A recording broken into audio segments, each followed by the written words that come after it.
রসুল করিম সাল্লাল্লাহু আলাইহি ওয়াসাল্লামের জন্মের মাস।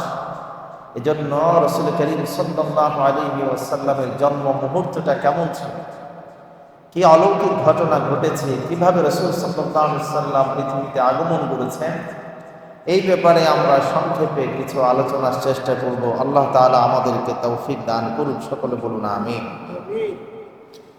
সম্মানিত হাজিরিন, রাসূল সাল্লাল্লাহু আলাইহি ওয়াসাল্লামের জন্মের মাস কোনটি ছিল এটি নিয়েও ঐতিহাসিকদের কাছে, উলামায়ে কেরামদের কাছে বিভিন্ন মত আছে। রাসূল করিম সাল্লাল্লাহু আলাইহি ওয়াসাল্লামের জন্মের মাস নিয়েও অনেকগুলো মত আছে। কেউ বলেন প্রিয় নবী মুহাম্মদ সাল্লাল্লাহু আলাইহি ওয়াসাল্লাম মুহররম মাসে জন্মগ্রহণ করেছেন, মুহররম মাসের 10 তারিখ জন্মগ্রহণ করেছেন। কোনো কোনো মতে বলা হয় তিনি সফর মাসে জন্মগ্রহণ করেছেন। কেউ বলেছেন তিনি রবিউল আউয়াল মাসে জন্মগ্রহণ করেছেন, কেউ আবার বলেছেন রবিউল সানি, কেউ বলেছেন রজব মাসে, এবং কেউ রমজান মাসে ও রাসূল করিম সাল্লাল্লাহু আলাইহি ওয়াসাল্লাম জন্মগ্রহণ করেছেন বলে মতামত দিয়েছে। ঐতিহাসিকরা বিভিন্ন প্রেক্ষাপট বিবেচনা করে এক একজন এক এক মত তারা উপনীত হন, তারা তাদের মতটা ব্যক্ত করেন। রাসূল সাল্লাল্লাহু আলাইহি সাল্লামের জন্মের তারিখ নিয়ে যেমন একাধিক মত আছে, রাসূল সাল্লাল্লাহু আলাইহি ওয়াসাল্লামের জন্মের মাস নিয়েও একাধিক মত আছে। রাসূল সাল্লাল্লাহু আলাইহি সাল্লামের জন্মের মাসের মধ্যে অধিকাংশ উলামায়ে কেরাম একমত হয়েছেন রাসূল সাল্লাল্লাহু আলাইহি সাল্লাম জন্মগ্রহণ করেছেন রবিউল আউয়াল মাসে। কোন মাসে? রবিউল আউয়াল মাসে। আবার রবিউল আউয়াল মাসে কোন তারিখে জন্মগ্রহণ করেছেন এটা নিয়েও একাধিক মত আছে। কেউ বলেছেন রবিউল আউয়াল মাসের 2 তারিখ, কেউ বলেছেন রবিউল আউয়াল মাসের 8 তারিখ কিংবা 9 তারিখ, কেউ বলেছেন রবিউল আউয়াল মাসের 12 তারিখ, কেউ বলেছেন রবিউল আউয়াল মাসের 17 তারিখ, কেউ বা বলেছেন রবিউল আউয়াল মাসের 22 তারিখে রাসূল করিম সাল্লাল্লাহু আলাইহি ওয়াসাল্লাম জন্মগ্রহণ করেছেন। এই তারিখের মধ্যে উলামায়ে কেরাম যেটাকে সবচেয়ে বেশি প্রাধান্য দিয়েছেন সেটা হচ্ছে রাসূল করিম সাল্লাল্লাহু আলাইহি ওয়াসাল্লাম রবিউল আউয়াল মাসের 12 তারিখ তিনি পৃথিবীতে শুভ আগমন করেছেন। আজকে হলো রবিউল আউয়াল মাসের 4 তারিখ, হয়তো আগামী শনিবার রবিউল আউয়াল মাসের 12 তারিখ হতে পারে। তবে রাসূল করিম সাল্লাল্লাহু আলাইহি ওয়াসাল্লামের যেই দিন তিনি জন্মগ্রহণ করেছেন এটা নিয়ে কোনো ইখতিলাফ নাই।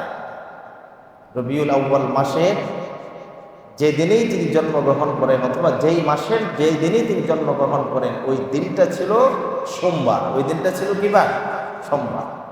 সহিহ হাদিস দিয়ে অত্যন্ত নির্ভুলভাবে প্রমাণিত প্রিয় নবী মুহাম্মদুর রাসূলুল্লাহ সাল্লাল্লাহু আলাইহি ওয়াসাল্লাম রবিউল আউয়াল মাসের সোমবার তিনি পৃথিবীতে আগমন করেছেন। হাদিস থেকে আমরা দেখি রাসূল করিম সাল্লাল্লাহু আলাইহি ওয়াসাল্লাম প্রত্যেক সোমবার তিনি রোজা রাখতেন। সাহাবায়ে কেরাম প্রশ্ন করলেন, ইয়া রাসূলুল্লাহ, আপনি সোমবারে কেন রোজা রাখেন? এই প্রশ্নের জবাবে আল্লাহ রাসূল বলেন, যালিকা ইয়াউমুন ওয়ালিদতু ফীহি ওয়া ইয়াউমুন বুইসতু আও উনজিলা আলাইহি। সুবহানাল্লাহ। যে সোমবার হলো এমন একটি দিন যেই দিনে ওয়ালিদতু ফীহি, আমি এই সোমবার দিনে পৃথিবীতে আগমন করেছি। সুবহানাল্লাহ। ওয়া ইয়াউমুন বুইসতু আও উনজিলা আলাইহি, এবং এই সোমবার দিনেই আল্লাহ তাআলা আমার উপরে সর্বপ্রথম ওয়াহী নাযিল করেছেন, কোরআন অবতীর্ণ হওয়া শুরু হয়েছে সোমবার দিনে। অন্য হাদিসে এসেছে, উলিদান নবী সাল্লাল্লাহু আলাইহি ওয়াসাল্লাম ইয়াউমাল ইথনাইনি ওয়াসতুমবিআ ইয়াউমাল ইথনাইনি ওয়া তুওয়াফা ইয়াউমাল ইসনাইনি ওয়া খারাজা মুহাজিরান কাতা ইলাল মাদিনাতা ইয়াউমাল ইসনাইন ওয়া কাদিমাল মাদিনাতা ইয়াউমাল ইথনাইন ওয়া রাফাআল হাজারাল আসওয়াদা ইয়াউমাল ইসনাইন। হাদিসের মধ্যে সোমবারের তাৎপর্য বর্ণনা করতে গিয়ে বলা হয়েছে আল্লাহর নবী প্রিয় নবী মুহাম্মদুর রাসূলুল্লাহ সাল্লাল্লাহু আলাইহি ওয়াসাল্লাম যে দিনটিতে আগমন করেছেন ওই দিনটি ছিল সোমবার। উলিদান নবী সাল্লাল্লাহু আলাইহি ওয়াসাল্লাম ইয়াউমাল ইথনাইন, তিনি সোমবারে পৃথিবীতে আগমন করেছেন। আবার ওয়া তুওয়াফা ইয়াউমাল ইথনাইন, আবার সোমবার দিনেই তিনি ইন্তেকাল করেছেন, পৃথিবী থেকে বিদায় নিয়েছেন সোমবার দিন। ওয়া খারাজা মুহাজিরান মিন মক্কা ইলাল মদিনা, আল্লাহ নবী সাল্লাল্লাহু আলাইহি ওয়াসাল্লাম মক্কা থেকে মদিনায় যেই দিন তিনি রওনা হয়েছেন, হিজরতে রওনা দিয়েছেন, সেই দিনটি ছিল সোমবার। আবার মদিনায় গিয়ে আল্লাহ নবী যেই দিন তিনি মদিনায় আগমন করলেন ওই দিনটাও ছিল সোমবার। মক্কা থেকে বের হয়েছেন সোমবার, মদিনায় পৌঁছেছেন যেদিন সেই দিনটিও ছিল কি সোমবার। ওয়ারাফা আল হাজার আল আসওয়াদা ইয়াউমাল ইথনাইন, আল্লাহ নবী সাল্লাল্লাহু আলাইহি ওয়াসাল্লাম মক্কার কুরাইশেরা যখন কাবা ঘর নির্মাণ করেছে, নির্মাণ করার পরে হাজারে আসওয়াদকে স্থাপন করবে। হাজার আসওয়াদ কোন গোত্র স্থাপন করবে এটা নিয়ে মারামারি। রাসূল করিম সাল্লাল্লাহু আলাইহি ওয়াসাল্লামের কাছে সিদ্ধান্ত চাওয়া হয়েছে। রাসূল বলেছেন যে তোমরা সব গোত্রে চাদর বিছিয়ে দিয়ে বলল, সব গোত্রের লোকেরা এই চাদরের চতুর্পাশে ধর, সবাই ধরল। রাসূল নিজ হাতে হাজরা আসওয়াদ উঠে চাদরে রাখলেন, সবাইকে বললেন এটা যথাস্থানে নিয়ে আসো। সেখানে আসা হলো, নিজ হাতে রাসূল করিম সাল্লাল্লাহু আলাইহি ওয়াসাল্লাম হাজরা আসওয়াদকে স্থাপন করলেন কাবার সাথে। ওই দিনটাও ছিল সোমবার দিন। সুবহানাল্লাহ। অন্য হাদিসে আছে আল্লাহ তাআলার কাছে সপ্তাহে 2 দিন মানুষের আমলনামা আল্লাহর কাছে পৌঁছানো হয়, আর 2 দিনের মধ্যে একদিন হলো সোমবার আর আরেক দিন হলো বৃহস্পতি। তাহলে আমরা যেটা জানলাম যে রাসূল করিম সাল্লাল্লাহু আলাইহি ওয়াসাল্লাম রবিউল আউয়াল মাসের 12 তারিখ কিংবা 8 কিংবা 9 তারিখে রাসূল করিম সাল্লাল্লাহু আলাইহি ওয়াসাল্লাম সোমবার দিনে পৃথিবীতে আগমন করেছেন। এবং সেই বছরটা ছিল আমুল ফিল, হাতির বছর। আমরা সবাই জানি সূরা ফিলের যে ঘটনা শান-নুজুল, আমুল ফিল বলা হয় আব্রাহা যে বছর কাবা ধ্বংস করার জন্য হস্তি বাহিনী নিয়ে এসেছিল, ওই ঘটনার 40 দিন কিংবা 50 দিন পরে রাসূল করিম সাল্লাল্লাহু আলাইহি ওয়াসাল্লাম পৃথিবীতে আগমন করেন। গত সপ্তাহে আমরা আলোচনা করেছি রাসূলের আগমনের এই সুসংবাদ, রাসূল করিম সাল্লাল্লাহু আলাইহি ওয়াসাল্লামের আগমনের এই বার্তা শুধুমাত্র পৃথিবী জন্ম নয়, মানুষের জন্মের আগে আলমে আরওয়াহে আল্লাহ তাআলা আলোচনা শুরু করেছে। এবং আদম আলাইহিস সালাম থেকে শুরু করে সমস্ত নবীরাই সুসংবাদ দিয়েছে। এবং সর্বশেষ হযরতে ঈসা আলাইহিস সালাম তিনি স্পষ্টভাবে সুসংবাদ দিয়েছেন। শেষ নবী মুহাম্মদুর রাসূলুল্লাহ সাল্লাল্লাহু আলাইহি ওয়াসাল্লামের আগমনের সুসংবাদ তারা দিয়ে গিয়েছে। এবং ইহুদি এবং খ্রিস্টান যারা ছিল তৎকালীন সময়ে মদিনায় বসবাস করত, তাদের ধর্মগ্রন্থে মুহাম্মদুর রাসূলুল্লাহ সাল্লাল্লাহু আলাইহি ওয়াসাল্লামের আগমনের বিভিন্ন দিক নির্দেশনা তাদের কিতাবে দেওয়া ছিল। রাসূল করিম সাল্লাল্লাহু আলাইহি ওয়াসাল্লাম আগমন করেছেন হযরত ইব্রাহিম আলাইহিস সালাতু ওয়াস সালামের বংশে দোয়ার ফসল হিসেবে একমাত্র সন্তান ইসমাঈল আলাইহিস সালামের বংশে আল্লাহ নবী সাল্লাল্লাহু আলাইহি ওয়াসাল্লাম এই পৃথিবীতে আগমন করেছে। ইব্রাহিম আলাইহিস সালামের 2 পুত্র ইসমাঈল এবং ইসহাক, এবং ইসহাক আলাইহিস সালামের বংশধারায় আল্লাহ তাআলা বনু ইসরাইলের সব নবীদেরকে পাঠিয়েছেন। ঈসা আলাইহিস সালাম পর্যন্ত সব নবীরা এই বংশে আগমন করেছে। ইহুদিরাও মনে করেছে রাসূল করিম সাল্লাল্লাহু আলাইহি সাল্লাম ওই বংশেই কি করবেন, আগমন করবেন। কিন্তু রাসূল করিম সাল্লাল্লাহু আলাইহি ওয়াসাল্লাম আগমন করেছেন হযরতে ইসমাঈল আলাইহিস সালাতু ওয়াস সালামের বংশে। আর রাসূল বলছেন আনা ইবনু যাবিহাতাইন, আমি দুইজন উৎসর্গকৃত মানুষের সন্তান, ঔরজার সন্তান আমি। তার মধ্যে একজন ছিলেন ইসমাইল আলাইহিস সালাম, যাকে কোরবানি দেওয়া হয়েছে। আরেকজন ছিলেন তার বাবা আব্দুল্লাহ ইবনে আব্দুল মুত্তালিব, তাকেও আল্লাহর জন্য কি করা হয়েছিল? উৎসর্গ করা হয়েছে। এজন্য রাসূল বলতেন আনা ইবনু যাবিহাতাইন। সম্মানিত হাজিরিন, রাসূল করিম সাল্লাল্লাহু আলাইহি ওয়াসাল্লাম,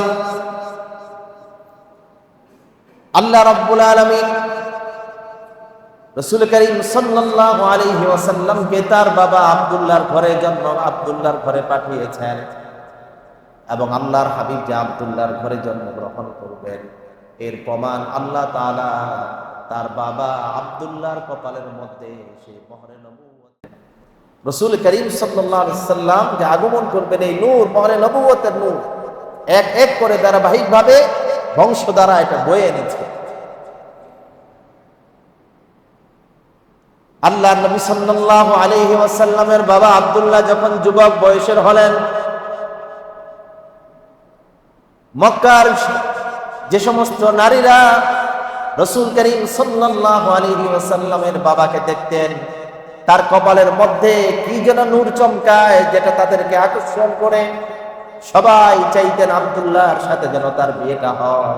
প্রত্যেক দিন তার বাবা মায়ের কাছে প্রস্তাব নিয়ে যাওয়া হতো, আমার মেয়ের বিবাহটা আপনার ছেলে আব্দুল্লাহর সাথে তাকে দেয়। কেননা আব্দুল্লাহ, রাসূল করিম সাল্লাল্লাহু আলাইহি ওয়াসাল্লামের বাবা আব্দুল্লাহর ওই চেহারার মধ্যে, কপালের মধ্যে এই নবুয়তের এই নূর চমকাতে থাকে। এটা মানুষকে আকর্ষণ করে, নারীদেরকে আকর্ষণ করছিল। তারা বুঝতে পেরেছিল এর মধ্যে বিশেষত্ব আছে। প্রতিদিন আব্দুল মুত্তালিব এবং তার স্ত্রীর কাছে প্রস্তাব আসতে থাকে বিভিন্ন নারীর পক্ষ থেকে, পরিবারের পক্ষ থেকে। তারা জিজ্ঞেস করলো, কেন তোমরা পাগল হলে আমার সন্তানের সাথে বিয়ের জন্য? মক্কার ওই নারীগুলো বলে, আমরা আব্দুল্লাহর কপালের মধ্যে এমন একটি নূর দেখতে পাই যেটা আমাদেরকে আকর্ষণ করে। কিন্তু আল্লাহ তাআলা কে হবেন আল্লাহ রাসূলের মা, কে হবেন বাবা, নির্ধারণ করে রেখে দিয়েছেন কে? আল্লাহ তাআলা আগেই নির্ধারণ করে রেখে দিয়েছেন। একদিন মা আমেনার সাথে আল্লাহ নবী সাল্লাল্লাহু আলাইহি ওয়াসাল্লামের বাবা আব্দুল্লাহর বিয়ে হয়ে যায়। আব্দুল্লাহর বিয়ে হয়ে যাওয়ার কয়েকদিন তিনি ঘর থেকে বের হন না।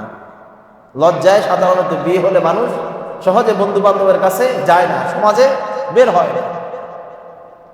৩-৪ দিন পরে যখন আব্দুল্লাহ বের হলেন, আবার মক্কার অলিতে গলিতে যখন বের হলেন, এবার মক্কার নারীরা যখন আব্দুল্লাহকে দেখলেন, দেখার পরে দেখেন এখন আর তার কপালে সেই নূর চমকায় না, ওই আলোটা তাদেরকে আকর্ষণ করে না, কেউ আর আগের মতো আকর্ষণ বোধ করে না। আব্দুল্লাহ বললেন, কি ব্যাপার? বিয়ের আগে সবাই তোমরা আমার কাছাকাছি হওয়ার জন্য বেকুল ছিলা, সবাই আমার প্রতি আকৃষ্ট ছিলা, এখন কেন তোমরা আমার প্রতি আগের মতো আচরণ করো না?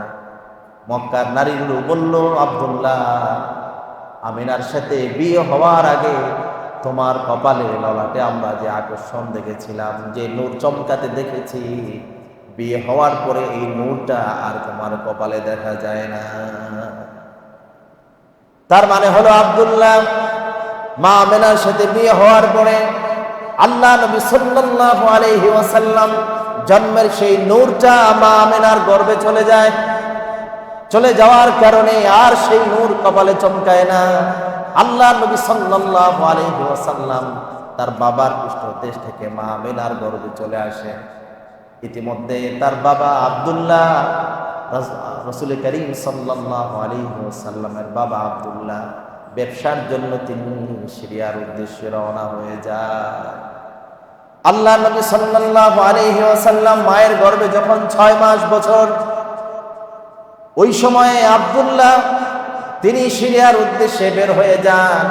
প্রতিমধ্যে মদিনার উদরে আসার পরে জ্বরে আক্রান্ত হয়ে তিনি পৃথিবী থেকে বিদায় নেন। আল্লাহর নবী ইতিম হয়ে যান।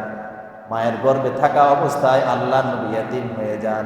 আল্লাহ পাক কুরআনুল কারীমে সূরা দুহাতে বলেন, ওয়াওয়াজাদাকা দাল্লান আলাম ইয়াজিদকা ইয়াতীমান فآوى ووجدك ضالا فهدى ووجدك عائلا فأغنى ألم يجدك يتيما فآوى নবী আপনাকে কি আমি ইতিম পাই নাই? আর ইতিম পাওয়ার পরে আপনাকে আমি আশ্রয় দান করেছি। সুবহানাল্লাহ। ওয়া ওয়াজাদাকা আইলান ফাগনা, আপনাকে আমি অসহায় পেয়েছি, আপনাকে আমি অসচ্ছল অবস্থায় পেয়েছি, আমি আল্লাহ রব্বুল আলামিন আপনাকে সচ্ছলতা দান করলাম।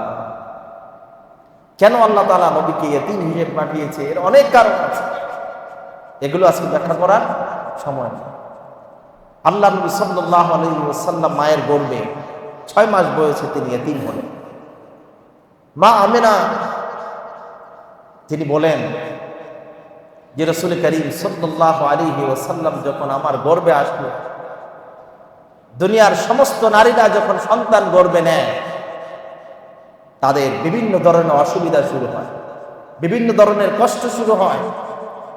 অনেকে খেতে পারে না, অনেকে ঘুমাতে পারে না, অনেকের মুখের রুচি চলে যায়, বিভিন্ন ধরনের অসুবিধা জটিলতা নারীর দেহে শুরু হয়ে যায়। কিন্তু আমার সন্তান মুহাম্মদ সাল্লাল্লাহু আলাইহি ওয়াসাল্লাম যখন আমার গর্ভে আসে, এই ধরনের কোনো অসুবিধাই আমি আমার জীবনে স্পর্শ করে না। সাধারণ নারীরা সন্তান গর্ভে নেওয়ার পরে যত জটিলতা ভোগ করে, এর কোনোটাই আমাকে স্পর্শ করে না। এমনকি দুনিয়াতে নারীরা যখন গর্ভে সন্তান আসে, আস্তে আস্তে যখন সন্তান বড় হয়, নারীর দেহের অবয়বটা আস্তে আস্তে পরিবর্তন হতে থাকে, তার পেটের আকৃতি আস্তে আস্তে বড় হয়, বোঝাটা আস্তে আস্তে ভারী হয়। কিন্তু আমার সন্তান মুহাম্মদ সাল্লাল্লাহু আলাইহি ওয়াসাল্লাম যখন আমার গর্ভে আসে, আমার দেহের কোনো পরিবর্তন হয় নাই, আমার দেহের কোনো পরিবর্তন হয় নাই, কোনো বোঝা অনুভব করি নাই। আমি আমার গর্বের কোনো ভার আমি কোনোদিন অনুভব করি না। মা আস্তে আস্তে হাঁটতে পারে না, কষ্ট হয়, তার দেহের পরিবর্তন হয়, সবার কাছ থেকে সবাইকে নিজেকে গুটিয়ে রাখে, লুকিয়ে রাখে, জনসম্মুখে মা বের হয় না। কিন্তু মা আমেনা বলেন এর কোনোটাই আমাকে স্পর্শ করে না। আল্লাহ নবী সাল্লাল্লাহু আলাইহি ওয়াসাল্লাম তার মায়ের গর্ভে আসার পরে এমন একটি সুগন্ধি সব সময় মা আমেনা থেকে ছড়াতে শুরু করে। আল্লাহ নবী সাল্লাল্লাহু আলাইহি ওয়াসাল্লাম 6 মাস বয়সে যখন তার বাবা ইন্তেকাল করেন, মা আমেনা বিধবা হয়ে যায়। আরবের রীতি ছিল, নারীরা যখন বিধবা হয়ে যায়, বিধবা হওয়ার পরে 1 বছর পর্যন্ত তাদেরকে শোক পালন করতে হয়। কোনো ধরনের সুগন্ধি ব্যবহার করা তাদের জন্য বৈধ ছিল না। কিন্তু মক্কার অলিতে গলিতে আলোচনা হচ্ছে, আমেনার স্বামী আব্দুল্লাহ মারা গিয়েছে, কিন্তু আব্দুল্লাহ মারা যাওয়ার পরেও আমেনা এখনো পর্যন্ত সংযত হয় না। এমন একটি ঘ্রাণ সব সময় মা আমেনা থেকে বের হতে থাকে, যে ঘ্রাণ মক্কার মানুষ ইতিপূর্বে আর কোনোদিন পায় নাই। আব্দুল মুত্তালিবের কাছে মানুষ বিচার দেয়, তোমার পুত্রবধূ তার স্বামী মারা যাওয়ার পরেও এখনো কেন শোক পালন করে না? তার উদ্দেশ্যটা কি? সে তো আপনার বংশের, আপনার পরিবারের মান ইজ্জত সব নষ্ট করে দিবে। আব্দুল মুত্তালিব ঘরে এসে তার স্ত্রীর সাথে বসে পরামর্শ করলেন যে আমার তো আর এলাকায় থাকার মতো পরিবেশ নাই, সবাই অভিযোগ দেয় আমার পুত্রবধূ আমেনা নাকি এত সুন্দর সুগন্ধি ব্যবহার করে, যেটাই মক্কার কোনো মানুষ কোনোদিন ব্যবহার করে নাই। কোত্থেকে আমার পুত্রবধূ এই সুন্দর সুঘ্রাণ কোত্থেকে পায়? এটা তাকে জিজ্ঞেস করো, তাকে বারণ করো যেন এই সুগন্ধি ব্যবহার না করে। সুগন্ধি তো ব্যবহার করা তার জন্য এখন বৈধ নয়, মাত্র তার স্বামী মারা গিয়েছে, তাকে সুগন্ধি ব্যবহার ছাড়াই লোকালয়ে বের হতে হবে। আব্দুল মুত্তালিবের স্ত্রী বলেন, আমার কাছেও এই ধরনের অভিযোগ এসেছে, কিন্তু আমি লজ্জায় আমার পুত্রবধূকে জিজ্ঞেস করতে পারি না। কেবলমাত্র তার স্বামী মারা গেল, শোকে বিহ্বল, কেমন করে তাকে আমি প্রশ্নটি করি? আব্দুল মুত্তালিব বললেন, তাকে একটু ডেকে আনো, আমরা দুইজন তাকে পরামর্শ করে বুঝাই। সে যেন এই ধরনের সুগন্ধি আর ব্যবহার না করে। মা আমেনাকে ডাকা হলো, মা তুমি নাকি সুগন্ধি ব্যবহার করে এলাকায় ঘুরিয়ে বেড়াও। মা আমেনা বললেন, বাবা আপনি যে কথা বলছেন কোত্থেকে আমি সুগন্ধি পাবো? তবে শুনে রাখেন, এটা দুনিয়ার কোনো সুগন্ধি নয়। আমার গর্ভে আমার সন্তান যখন আমার গর্ভে আসেছে, আমার গর্ভে আসার পরে শুধু আমার দেহ থেকে নয়, আমি যদি থুতু নিক্ষেপ করি সেখান থেকেও নিষ্কাম্বরের ঘ্রাণ ছড়িয়ে যায়। যেদিকে যায় চতুর্দিক থেকে গ্রাম ছড়ায়। এটা আমার গ্রাম নয়, এটা আল্লাহর পক্ষ থেকে দেওয়া আমার সন্তানের জন্য অলৌকিক কোনো ঘটনা হতে পারে। আব্দুল মুত্তালিব বলেন, তাই নাকি? মা আমেনা বলেন, শুধু তাই নয়, আমার সন্তান আসার পরে আমার স্বামী যখন মারা যায় আমি দুশ্চিন্তায় পড়ে যাই, হায় রে কিছুদিন পরে আমার সন্তান দুনিয়াতে আসবে। সাধারণ কোন সন্তান দুনিয়াতে আসার পরে বাবা তার কোলে নেয়, বাবা আদর করে সন্তানের সাথে খেলে, বাবার হাত ধরে সন্তানগুলো রাস্তায় বের হয়ে যায়।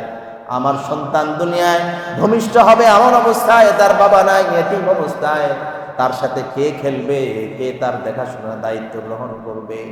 এই যখন আমি চিন্তা করি, আল্লাহ পাক জিবরাইল আমিন আমার কাছে পাঠিয়ে দেয়, আমাকে সুসংবাদ দেয়, মা তোমার সন্তানের সাথে কে খেলবে, কে তার দায়িত্ব গ্রহণ করবে, কে তাকে নিয়ে বাজারে যাবে, রাস্তাঘাটে যাবে, এই নিয়ে তুমি দুশ্চিন্তা হওয়ার কোনো কারণ নাই। সবকিছুর দায়িত্ব আল্লাহ পাক তার নিজ হাতে তোমার সন্তানের দেখাশোনার দায়িত্ব গ্রহণ করেছে। তোমার সন্তান দুনিয়ার কোনো ছেঁড়া কাপড় নিয়ে খেলবে না, বাজারের কোনো প্লাস্টিকের খেলনা নিয়ে খেলবে না, বরং আল্লাহ পাক তোমার সন্তানের খেলার জন্য ওই চাঁদকে খেলনা বানিয়ে দিবে, আকাশের তারাগুলোকে তোমার সন্তানের জন্য আল্লাহ রাব্বুল আলামিন হাতের খেলনা বানিয়ে দিবে। আব্দুল মুত্তালিব বলেন, আমি একদিন সকালবেলা দেখি আমার নাতি ঘর থেকে বের হয়েছে, আকাশ থেকে চাঁদটা সূর্যটা কাছে আসতে আসতে এতটা কাছে আসলো যেন আমার নাতির উপরে পড়বে। আমি দৌড়ে গেলাম, দেখলাম যে না, সেটা আর পরে না, কিছু দূরে আটকে গেল। আমার নাতি হাত নাড়ে, পা নাড়ে, তার সাথে আকাশের চাঁদগুলো নড়ে।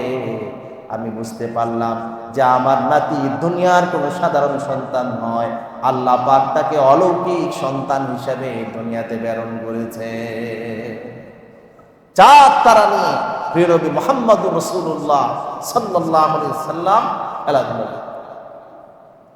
সম্মানিত হাজিরিন, আল্লাহ নবী সাল্লাল্লাহু আলাইহি ওয়াসাল্লাম জন্মগ্রহণ যেদিন করবেন, মা আমেনা তিনি বলেন, রাসূল করিম সাল্লাল্লাহু আমার সন্তান যেই দিন জন্মগ্রহণ করে, আমার সন্তান ভূমিষ্ঠ হওয়ার পরে আমি দেখলাম আমার সন্তানের সাথে একটি নূর বের হয়ে আসলো। ওই নূরের মধ্যে আমি শাম দেশের সবগুলো প্রাসাদ দেখতে পেয়েছি। অন্য বর্ণনায় আছে আমার সন্তানের সাথে এমন একটি নূর বের হয়েছে, আমি পূর্ব পশ্চিমের সব দৃশ্যগুলো আল্লাহ পাক আমার চোখের সামনে তুলে ধরেছে। তার কারণ হলো এই সন্তান এমন একটি আলো। আল্লাহ পাক কোরআনে বলেন, قد جاءكم من الله نور وكتاب مبين, তোমাদের কাছে আল্লাহর পক্ষ থেকে একটি নূর এসেছে আর একটি স্পষ্ট কিতাব এসেছে। আল্লাহর নবীকে নূর বলার কারণ হলো নবী হলেন হেদায়েতের নূর। আল্লাহর নবীর হেদায়েতের নূরের মাধ্যমে পৃথিবীর পূর্ব থেকে পশ্চিম গোটা বিশ্বময় আল্লাহ পাক হেদায়েতের নূর দিয়ে জাহালতের অন্ধকারকে দূর করে দিবে। রাসূল করিম সাল্লাল্লাহু আলাইহি ওয়াসাল্লাম আসার পরে পৃথিবীতে ইনসাফ কায়েম হয়েছে।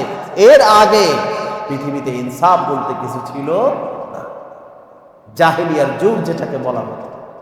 সম্মানিত হাজিরিন, রাসূল করিম সাল্লাল্লাহু আলাইহি ওয়াসাল্লাম ভূমিষ্ঠ হওয়ার পরে রাসূল করিম সাল্লাল্লাহু আলাইহি ওয়াসাল্লাম সাধারণ সন্তানের মতো ভূমিষ্ঠ হন। সাধারণ সন্তান জন্ম নিলে তার গায়ে অনেক ময়লা লেগে থাকে, চুলগুলো আঠালো হয়ে থাকে, খতনা করা ছাড়া থাকে। কিন্তু আল্লাহর হাবিব মুহাম্মদুর রাসূলুল্লাহ সাল্লাল্লাহু আলাইহি ওয়াসাল্লামকে যে ধাত্রী তিনি গ্রহণ করেছেন, তিনি বলেন এমন অবস্থায় তিনি জন্মগ্রহণ করেছেন, তার গায়ে কোনো ময়লা ছিল না, গায়ে ছিল সুগন্ধি, এবং তার খতনা করা অবস্থায় আল্লাহ রাব্বুল আলামিন রাসূল করিম সাল্লাল্লাহু আলাইহি ওয়াসাল্লামকে পরিপাটি অবস্থায় পৃথিবীতে প্রেরণ করেছেন। সুবহানাল্লাহ। সাধারণ সন্তান তার মায়ের রেহেমের সাথে তার যে সম্পর্ক থাকে, নারী কেটে সেটাকে আলাদা করতে হয়, কিন্তু আল্লাহর নবী প্রিয় নবী মুহাম্মদুর রাসূলুল্লাহ সাল্লাল্লাহু আলাইহি ওয়াসাল্লাম এইভাবে ভূমিষ্ঠ হন নাই, বরং এটা কুদরতিভাবেই আল্লাহ তাআলা তার নারী কাটা অবস্থায় পৃথিবীতে প্রেরণ করেছেন। আল্লাহ নবী সাল্লাল্লাহু আলাইহি ওয়াসাল্লাম পৃথিবীতে আগমন যেদিন করলেন, ওই দিন ইহুদি একজন পাদ্রী চিৎকার করে বলতে লাগলো যে মুহাম্মদ তো জন্মগ্রহণ করেছে। দৌড়ে এসে মক্কায় আসলো, মক্কার মানুষগুলোকে জিজ্ঞেস করে আজকের রাত্রে তোমাদের কোনো ঘরে কোনো সন্তান জন্মগ্রহণ করেছে কিনা। কেউ বলল আমরা শুনেছি আব্দুল্লাহর সন্তান জন্মগ্রহণ করেছে। ইহুদি বলল ওই সন্তান সর্বশেষ নবী হবে, তবে তার চিহ্ন হলো ওই সন্তান জন্মগ্রহণ করার পরে তার দুই কাঁধের মাঝখানে মোহরে নবুয়তের একটি চিহ্ন থাকবে, এবং ওই সন্তান 2 দিন পর্যন্ত কারো স্তন পান করবে না, দুধ পান করবে না। তারা চলে গেলেন আব্দুল্লাহর ঘরে।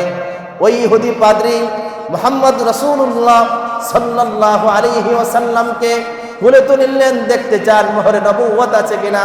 আল্লাহ রাসূল সাল্লাল্লাহু আলাইহি ওয়াসাল্লামের 2 কাঁধের মাঝখানে সামান্য লোমের মধ্যে কয়েকটি তিলকের মতো যখন মোহরে নবুয়তের চিহ্ন দেখতে পান, ইহুদি পাদ্রী তাৎক্ষণিকভাবে চিৎকার দিয়ে তিনি মাটিতে লুটিয়ে পড়ে যান, চিৎকার দিয়ে বেহুশ হয়ে যায়। ইহুদি পাদ্রী বুঝতে পারলেন যে মুহাম্মদ সাল্লাল্লাহু আলাইহি সাল্লাম বলতে, শেষ নবী বলতে আমরা যার আগমন অপেক্ষায় ছিলাম তিনি হচ্ছেন এই মুহাম্মদ সাল্লাল্লাহু আলাইহি ওয়াসাল্লাম। বেহুশ থেকে যখন হুশ হলো, মানুষ বলল কারণ কি? ঠিক আছে বুঝলাম তিনি শেষ নবী, আপনার বেহুশ হওয়ার কারণ কি? তিনি বললেন আমার বেহুশ হওয়ার কারণ ছিল আমরা অপেক্ষায় ছিলাম শেষ নবীর আগমনের জন্য, আমরা জানতাম তিনি আমাদের বংশে আগমন করবেন, কিন্তু আজকে আমাদের ধারণা মিথ্যা প্রমাণিত করে কুরাইশের বংশে আব্দুল্লাহর ঘরে মুহাম্মদ সাল্লাল্লাহু আলাইহি ওয়াসাল্লাম জন্মগ্রহণ করার কারণে আমাদের হতাশার শেষ নাই। সেজন্যই সে কি করেছে? সে বেহুশ হয়ে জমিনে পড়ে গিয়েছে।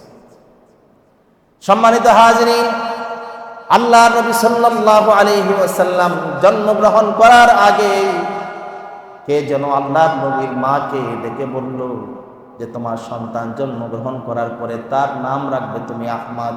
তার নাম রাখবে কি? আহমদ। এর জন্য আকাশে আল্লাহর নবীর নাম আহমদ। আর দাদা আব্দুল মুত্তালিব নাতির জন্য একটা নাম নির্ধারণ করলেন, তিনি নাতির নাম রাখলেন মুহাম্মদ। প্রশ্ন করা হলো কেন নাতির নাম মুহাম্মদ রাখলেন? এই নামটা তো আমাদের সমাজে নাই, তেমন বেশি প্রচলন নাই, আনকমন নামটা কোথা থেকে আপনি আনলেন, কেন এবার রাখলেন? আব্দুল মুত্তালিব যে স্বপ্নে দেখেছেন এই কথা কাউকে বললেন না। তিনি বললেন মুহাম্মদ নাম রেখেছি যাতে করে আমার নাতি সারা দুনিয়ায় কিয়ামত পর্যন্ত প্রশংসিত হয়, এই জন্য তার নাম মুহাম্মদ রাখলাম। মুহাম্মদ শব্দের অর্থ হচ্ছে প্রশংসিত। আর আল্লাহর নবীর মা তার নাম রাখলেন আহমদ, সেটাও আল্লাহর পক্ষ থেকে দেওয়া নাম। এজন্য আহমদ এবং মুহাম্মদ সাল্লাল্লাহু আলাইহি ওয়াসাল্লাম এই দুইটা, একটা তার মায়ের দেওয়া এটাও আল্লাহর পক্ষ থেকে, আর একটা তার দাদার পক্ষ থেকে দেওয়া। রাসূল সাল্লাল্লাহু আলাইহি ওয়াসাল্লাম তার নিজের কয়েকটি নাম তিনি উল্লেখ করেছেন সাহাবায়ে কেরামের কাছে। তিনি বলতেন আনা মুহাম্মাদুন আহমাদুল মুকাফফি আল হাশির নবিয়্যুত তাওবা ওয়া নবিয়্যুর রাহমা। নবী তার নাম বলতে গিয়ে বলতেন আমি হলাম মুহাম্মদ, আমার নাম হলো আহমদ, আমার নাম মুকাফফি। মুকাফফি মানে সর্বশেষ যিনি আগমন করেন, আল মুকাফফি। রাসূলের আরেকটি নাম ছিল আল হাশির, অর্থাৎ জমায়েতকারী। কিয়ামতের দিন সর্বপ্রথম রাসূল কিয়ামতের দিন উঠবেন এবং তাকে কেন্দ্র করে সমস্ত মানুষগুলো সেই দিন একত্রিত হবে। এই জন্য রাসূলের নাম হচ্ছে আল হাশির, রাসূলের নাম হচ্ছে নবিয়্যুত তাওবা, রাসূলের আরেকটি নাম হচ্ছে নবিয়্যুর রাহমা। সম্মানিত হাজিরিন, রাসূল করিম সাল্লাল্লাহু আলাইহি ওয়াসাল্লাম জন্মগ্রহণ করলেন, পৃথিবীতে আসলেন। আল্লাহ তাআলা বললেন আগমনের কারণ ওমা আরসালনাকা ইল্লা রাহমাতাল লিল আলামিন। নবী হে, আপনাকে পৃথিবীতে আমি পাঠিয়েছি শুধুমাত্র মুমিনদের জন্য নয়, মুসলিমদের জন্য নয়, আমি গোটা বিশ্ব জগৎ সমূহের জন্য আপনাকে রহমত হিসাবে পৃথিবীতে পাঠিয়েছি। এমন রহমত হিসাবে আল্লাহ নবীকে পাঠিয়েছেন। আল্লাহ নবী সাল্লাল্লাহু আলাইহি ওয়াসাল্লাম পৃথিবীতে যেই দিন আগমন করেছেন, শয়তান ওই দিন সবচেয়ে বেশি বিলাপ দিয়ে কান্নাকাটি শুরু করেছে। শয়তান তার জীবনে চারবার বিলাপ করে কান্নাকাটি করেছে। শয়তান জীবনে 4 বার তিনি বেশি বিমর্ষ হয়েছে, সে বেশি কান্নাকাটি করেছে। তার মধ্যে একদিন হলো যেদিন সে অভিশপ্ত হলো। আদম আলাইহিস সালামকে সেজদা না দেওয়ার কারণে আল্লাহ তাআলা তাকে অভিশপ্ত ঘোষণা করলো, সেই দিন সে কান্নাকাটি করেছে। দ্বিতীয় আরেকদিন বিলাপ করেছে, যেই দিন তাকে জান্নাত থেকে বিতাড়িত করে বের করে দেওয়া হয়েছে। তৃতীয় যেই দিন মুহাম্মদুর রাসূলুল্লাহ সাল্লাল্লাহু আলাইহি ওয়াসাল্লাম রাহমাতুল লিল আলামিন হিসাবে পৃথিবীতে আগমন করেছে, সেই দিন শয়তান সবচেয়ে বেশি বিলাপ করেছে। আরেকটা দিন হলো যেই দিন আল্লাহ তাআলা উম্মতে মুহাম্মদের জন্য সূরাতুল ফাতিহা নাজিল করেছে, সেই দিন শয়তান সবচেয়ে বেশি কান্নাকাটি করেছে। সম্মানিত হাজিরিন, রাসূল করিম সাল্লাল্লাহু আলাইহি ওয়াসাল্লাম কাউকে কষ্ট দেন নাই, বরং সবার জন্য রহমত হিসাবে আগমন করেছে। এমনকি তার মা আমেনাকেও জন্মের ক্ষেত্রে সামান্যতম কষ্ট দেন নাই, বরং মা আমেনা বলেছে, আমি যখন রাস্তা দিয়ে হাঁটতাম তখন ওই মরুভূমিতে গরম উত্তপ্ত পাথরগুলো যখন রোদ্রে গরম হয়ে থাকতো, আমি যখন পা রাখতাম আমার সন্তানের বরকতে উত্তপ্ত পাথরকে আল্লাহ তাআলা ঠান্ডা করে দিতেন। সুবহানাল্লাহ। আল্লাহ নবী মা বলেন, আমি যখন পানি উঠানোর জন্য কূপের কাছে যেতাম, পানিগুলো নিজে নিজে অটোমেটিক উপরে উঠে যেত। কেমন যেন আমাকে বলতো, মা আপনি কেন এসেছেন? বিশ্ব নবীর জন্য, প্রিয় নবীর জন্য আমরা তো আপনার কাছে চলে যেতাম, পানিগুলো উপরে উঠে যেত। মা আমেনা পানি নিয়ে চলে আসার পরে আবার পানি নিচে চলে যেত। মদিনা মক্কার মা আমেনার বান্ধবীরা মাঝে মাঝে এসে বলতো, মা একটু আমাদের বোন একটু আমাদের সাথে আসো না। কেন তোমাদের সাথে যাব? কেননা তুমি যখন আমাদের সাথে থাকো তখন পানিটা উপরে থাকে, সহজে আমরা পানি নিতে পারি। তুমি চলে গেলে কূপের পানি আবার নিচে চলে যায়। সুবহানাল্লাহ। সাল্লাল্লাহু আলাইহি ওয়াসাল্লাম রাহমাতুল লিল আলামিন পৃথিবীতে আগমনের পরে আবু লাহাব রাসূল করিম সাল্লাল্লাহু আলাইহি ওয়াসাল্লামের চাচা, তার কাছে তার দাসী সুয়াইবিয়া তিনি সংবাদটা নিয়ে গেলেন, আপনার ভাতিজা জন্মগ্রহণ করেছে। যখন তিনি সংবাদটা দিলেন, আবু লাহাব তখনও পর্যন্ত আল্লাহ নবী সাল্লাল্লাহু আলাইহি ওয়াসাল্লামের জন্মের এই ঘোষণা দাসীর কাছ থেকে পাওয়ার কারণে এত বেশি খুশি হয়েছে। আবু লাহাব এই অঙ্গুলি দিয়ে নির্দেশ করে বলল, আবু সুয়াইবা, আজকে সকালবেলা এত সুন্দর চমৎকার একটি সংবাদ তুমি এনেছো, এই সংবাদের কারণে যাও আমি তোমাকে আজাদ করে দিলাম। পরবর্তীতে আবু লাহাব আল্লাহ রাসূলের বিরোধিতা করার কারণে আল্লাহ পাক তাকে জাহান্নামী ঘোষণা করেন। ইন্তেকালের পরে আব্বাস রাদিয়াল্লাহু তাআলা আনহু স্বপ্নে দেখলেন তার ভাই আবু লাহাবকে, জিজ্ঞেস করলেন, আপনি কেমন আছেন?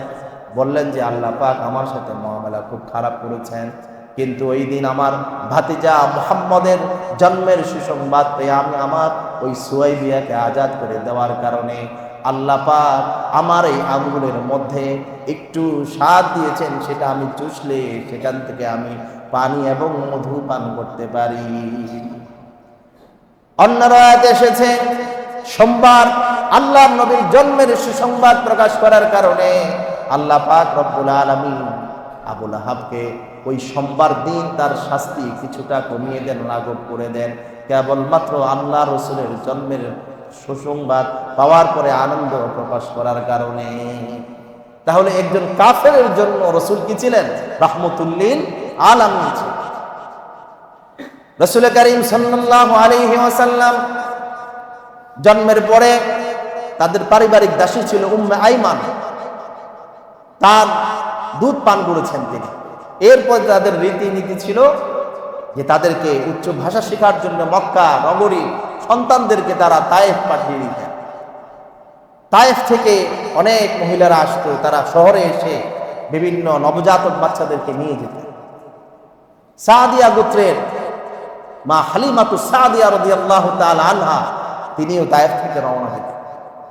তিনি ব্যক্তিগতভাবে শারীরিকভাবেও ছিলেন দুর্বল, জীর্ণশীর্ণ। যে বাহনটা নিয়ে এসেছেন সে বাহনটা ছিল দুর্বল। স্বামী সহ বান্ধবীদের সাথে তিনিও সন্তান নেওয়ার জন্য আসলেন মক্কায়। কিন্তু মক্কায় আসতে আসতে বাহনটা, গাধাটা দুর্বল হওয়ার কারণে সবার শেষে আসছে। আসার পরে দেখলেন তার বান্ধবীরা সবাই ভালো ভালো পরিবারের সন্তানগুলো সবাই গ্রহণ করে নিয়েছে, একমাত্র মুহাম্মাদুর রাসূলুল্লাহ সাল্লাল্লাহু আলাইহি ওয়াসাল্লামের বাড়িতে যারাই আসছে, যখন তারা শুনতো যে তার বাবা নাই, বাবা মারা গিয়েছে, ইয়েতিম সন্তান মনে করে কেউ মুহাম্মদ সাল্লাল্লাহু আলাইহি ওয়াসাল্লামকে গ্রহণ করে নাই।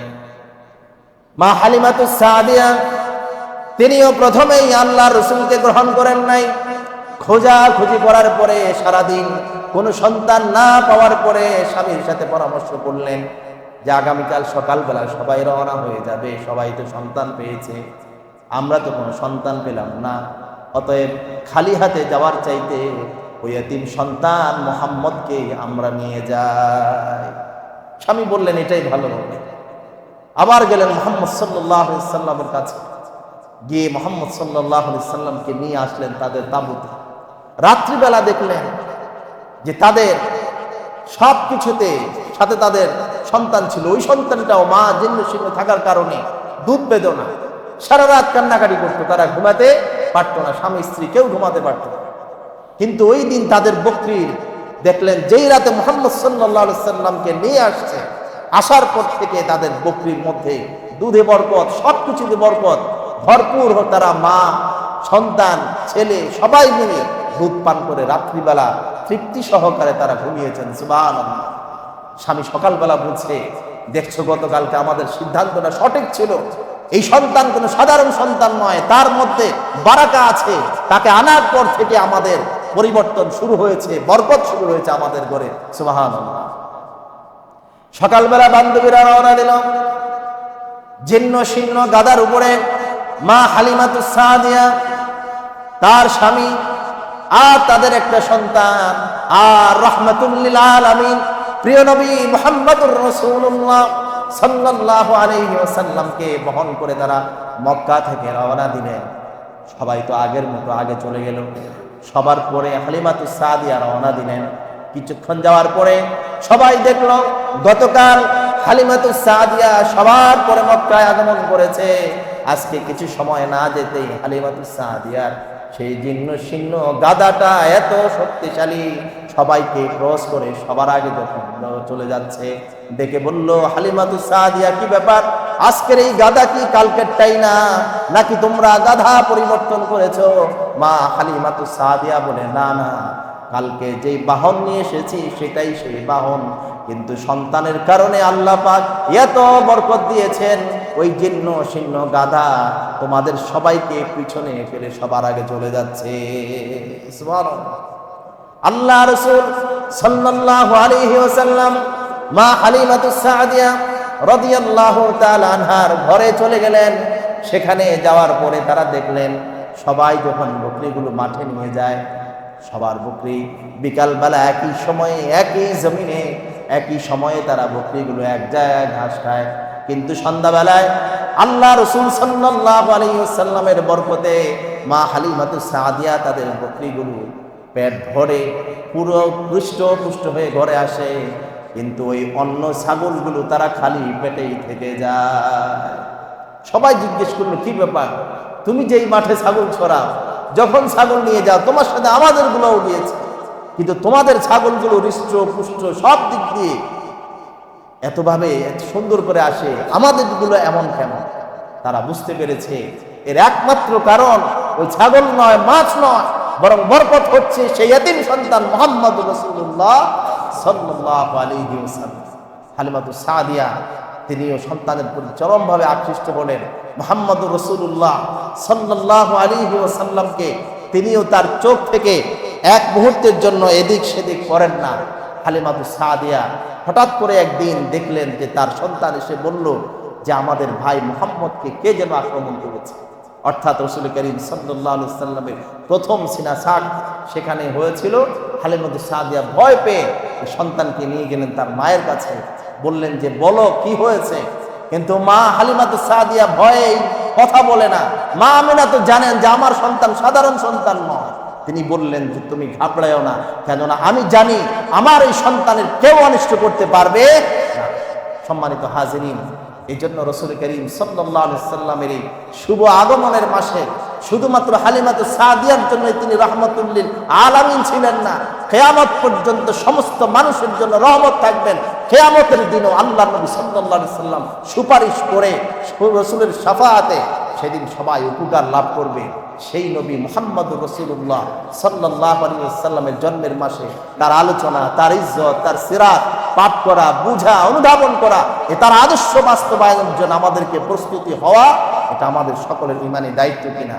আল্লাহ পাক আমাদেরকে রাসূল করিম সাল্লাল্লাহু আলাইহি ওয়াসাল্লামের সিরাত পাঠ করে বুঝার তৌফিক দান করুন। রাসূলের ভালোবাসা আমাদের অন্তরে গেঁথে দিক। ওয়া মা তৌফিক ইল্লা বিল্লাহ। আসসালামু আলাইকুম ওয়া রাহমাতুল্লাহি ওয়া বারাকাতুহু।